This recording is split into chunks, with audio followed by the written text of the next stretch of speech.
2 tahun sudah, kursi pendamping Gubernur DKI Jakarta Anies Baswedan masih juga kosong. Sudah ada 2 nama penggantinya, salah satunya sudah bersama kami, Bapak Ahmad Riza Patria yang juga merupakan calon dari Partai Gerindra. Selamat sore, Pak. Selamat sore. Bapak, ini kita punya segmen khusus. Segmen khusus ini kita menerima pertanyaan dari sejumlah warga DKI. Keluhan saya kan, saya punya toko warung Gaspol, itu bergerak di online. Terus ketika banjir kemarin yang begitu parah, sales saya berturun sekitar sangat signifikan lah pokoknya. Sekitar 90% sales saya turun. Terus saya cross check, terus saya lihat-lihat data semua. Ternyata ya bukan menyalahkan seorang pemimpin. Ya faktornya itu karena orang tidak bisa ngorder lewat online. Yaitu dampak terhadap saya, pertama banjir itu. Kita tidak memiliki ruang terbuka hijau yang cukup.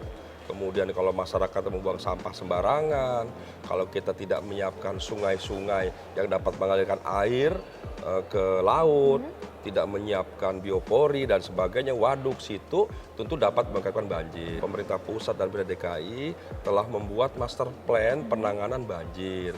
Memang banjir ini seperti macet, tidak bisa diselesaikan dalam Instan, 1 tahun terkait penanganan banjir. Di antaranya melalui program naturalisasi. Sebelumnya ada konsep normalisasi. 2 konsep ini konsep yang sama-sama punya tujuan yang sama, yaitu tujuan yang baik. Ya. 1, normalisasi punya konsep agar mempercepat aliran air melalui sungai ke laut. Naturalisasi punya konsep agar air yang turun itu bisa diserap dengan baik kembali ke tanah. Jadi idealnya kombinasi kedua program ini. Betul. Sama harga langsung naik ya. Jadi itu minta ditolong. Ya pastilah, harga jangan melambung banget. Itu loh naiknya banyak banget. Sebagai calon pemimpin ibu kota, bagaimana mengatur harga sebenarnya ini? Kalau kita mau jujur, kalau ada kenaikan sembako, ya sulit kalau disebabkan atau dihubungkan karena banjir. Banjir itu kan, mohon maaf, di Jakarta ini kan hanya genangan kan hanya hitungan hari. Sebagai ibu kota sudah menyiapkan konsep.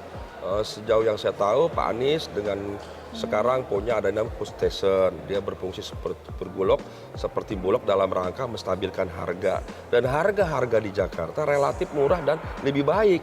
Bang Riza sendiri melihat tidak sih ada kekurangan dari gubernur saat ini dan merasa bahwa saya bisa melengkapi di sisi itu? Ada tidak menurut Anda? Iya, setiap gubernur tentu punya plus minus sebagai manusia ya, siapapun di dunia ini. Tapi sejauh yang kita tahu kan Pak Anies ya orang yang memang cerdas, orang yang sopan, santun, yang baik, yang bijaksana, sabar dibully, begitu kan, bisa tenang menghadapi berbagai masalah. Jadi sejauh ini memang beliau harus kita akui ya sosok gubernur yang baik. Saat ini dengan kehadiran Anda juga mengkomplitkan kebahagiaan warga DKI Jakarta. Ya, kebahagiaan itu kan diperoleh dengan bagaimana sih? Kebahagiaan itu diperoleh kalau kita bisa hidup dengan aman. Alhamdulillah di Jakarta kita bisa hidup aman ya.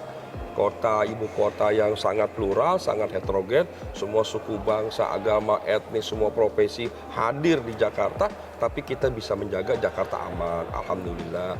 Kemudian bahagia tuh bagaimana kita bisa memenuhi kebutuhan kita.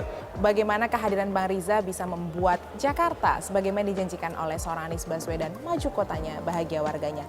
Tim Liputan CNN Indonesia.